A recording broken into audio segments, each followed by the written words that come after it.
Notice what changes when you disappear. There is no dramatic confrontation, no emotional outburst, no long explanation, just absence. And that absence removes the stabilizer from their system. The very thing that allowed them to avoid feeling is suddenly gone. Their nervous system, which relied on control and predictability, no longer has a reference point.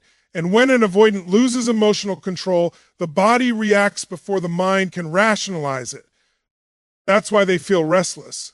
Not sad at first, restless, agitated, distracted.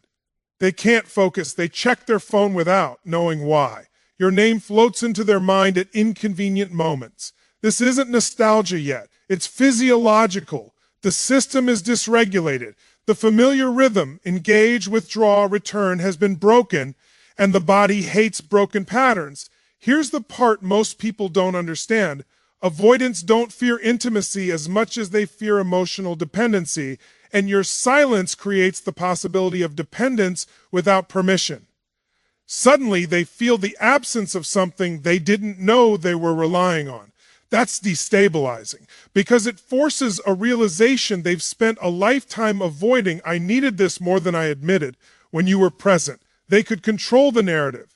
They could minimize, delay, compartmentalize. But absence removes the illusion of control. You can't regulate something that's no longer there.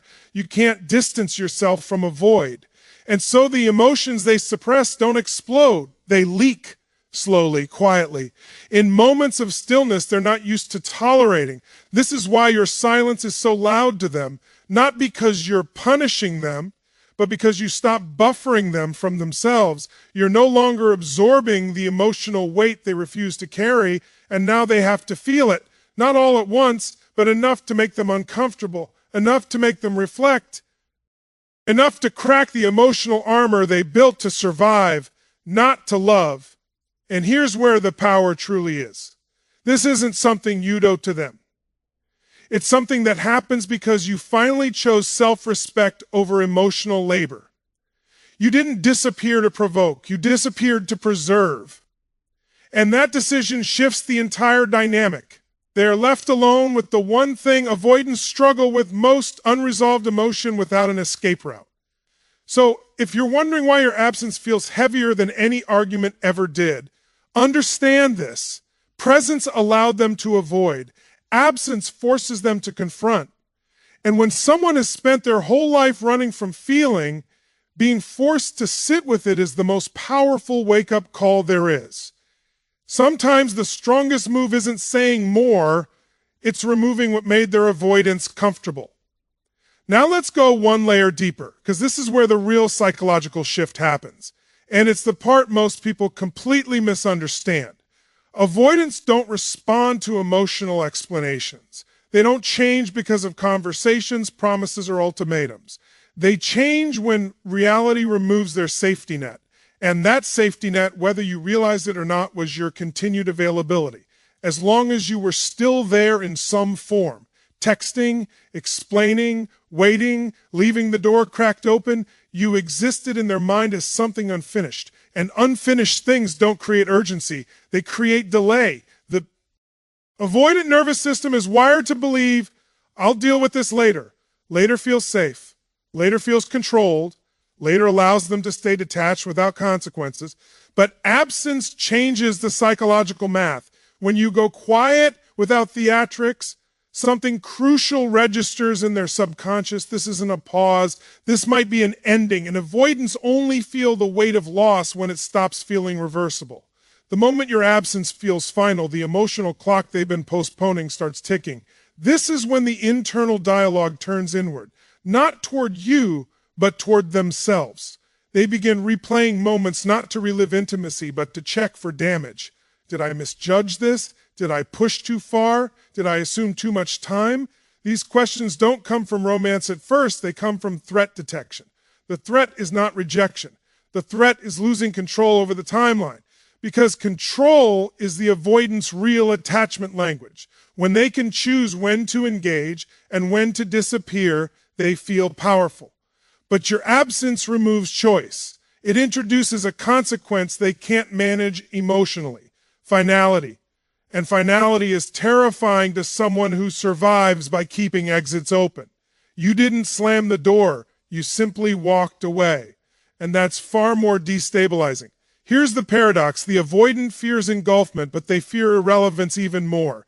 Being needed feels dangerous to them, but being unnecessary wounds their identity. Disappearance forces them to confront a painful realization. They were not as indispensable to you as they believed, and that punctures the subconscious hierarchy they were standing on. That's why they don't just miss you. They question themselves. Their self-image cracks. Because if someone can leave without chasing, without collapsing, without demanding closure, then the old narrative, I'm the one in control, no longer holds. And this is where desire begins to surface. Not because you begged, not because you convinced, but because your absence introduced uncertainty into a system that relied on predictability. The avoidant mind cannot tolerate unresolved endings. They need to believe they could have stayed, could have returned, could have fixed it if they wanted to. Your silence challenges that belief. It suggests that maybe the window closed without their permission, and psychologically, that's when attachment activates. But here's the deeper truth you need to hear. This is not about getting them back. It's about shifting the dynamic permanently. Whether they return or not, something irreversible has happened. You stopped being an option they could put on a shelf. You became a loss they have to account for, and that changes how they experience you forever. So if you were tempted to break the silence, to explain, to soften it, to reassure them, understand what you'd be undoing. You'd be giving them back the illusion of control. You'd be telling their nervous system at loss is still negotiable. Sometimes the most loving thing you can do for yourself and for them is to let the consequence land, because avoidants don't awaken to love through words. They awaken when absence turns into permanence, and they realize too late that they underestimated the cost. Now we arrive at the part that avoidants try hardest to escape, because this is where everything they've spent a lifetime suppressing finally surfaces. It's important to understand this clearly. Avoidants do not lack emotional depth. They lack emotional tolerance. They feel just as intensely as anyone else, sometimes more so, but they learned early on that feeling came with consequences, rejection, overwhelm, or loss of control. So they didn't stop feeling. They learned how to shut the door quietly. Your presence made that possible when you were there. They could regulate closeness like a dimmer switch, a little connection, then distance, a moment of warmth, then withdrawal. They could touch the emotion without staying in it. But absence removes the switch. There's no modulation anymore, no pacing, no escape route. And suddenly, emotions they managed for years begin to surface without permission. This is where most people assume the avoidant just moves on. But that's not what's happening internally. What's happening is avoidance without an object. They can't push you away anymore because you're not there. So the only place the energy has to go is inward, and that's the one place that they've trained themselves never to look for too long. This is when feelings arrive sideways, not as obvious longing at first, but as irritation, restlessness, a vague sense of emptiness they can't name. They stay busy, they distract themselves, but the quiet moments betray them. Late at night, during small victories they would have shared, in emotional lows where connection would have softened the edge. That's when you appear not as a memory, but as a sensation. And with that sensation comes something avoidants hate more than sadness, vulnerability, without control. They begin to feel emotions they can't categorize neatly. Regret mixed with relief, curiosity mixed with fear, longing tangled with shame. Because to want you now would mean admitting something they've structured their identity around not needing. And that internal conflict creates psychological pressure. Here's the shift most people never see. This is where attachment doesn't fade, it matures. Your absence becomes a mirror. It reflects back a version of themselves they briefly accessed with you, capable of connection, presence, emotional openness, and then lost. And losing a version of the self hurts more than losing a person because it raises a frightening question. What if that was real and I walked away from it? That question has weight. It lingers. It follows them into future interactions, into rebounds that feel flat, into connections that lack depth. You become the contrast, not idealized, but meaningful.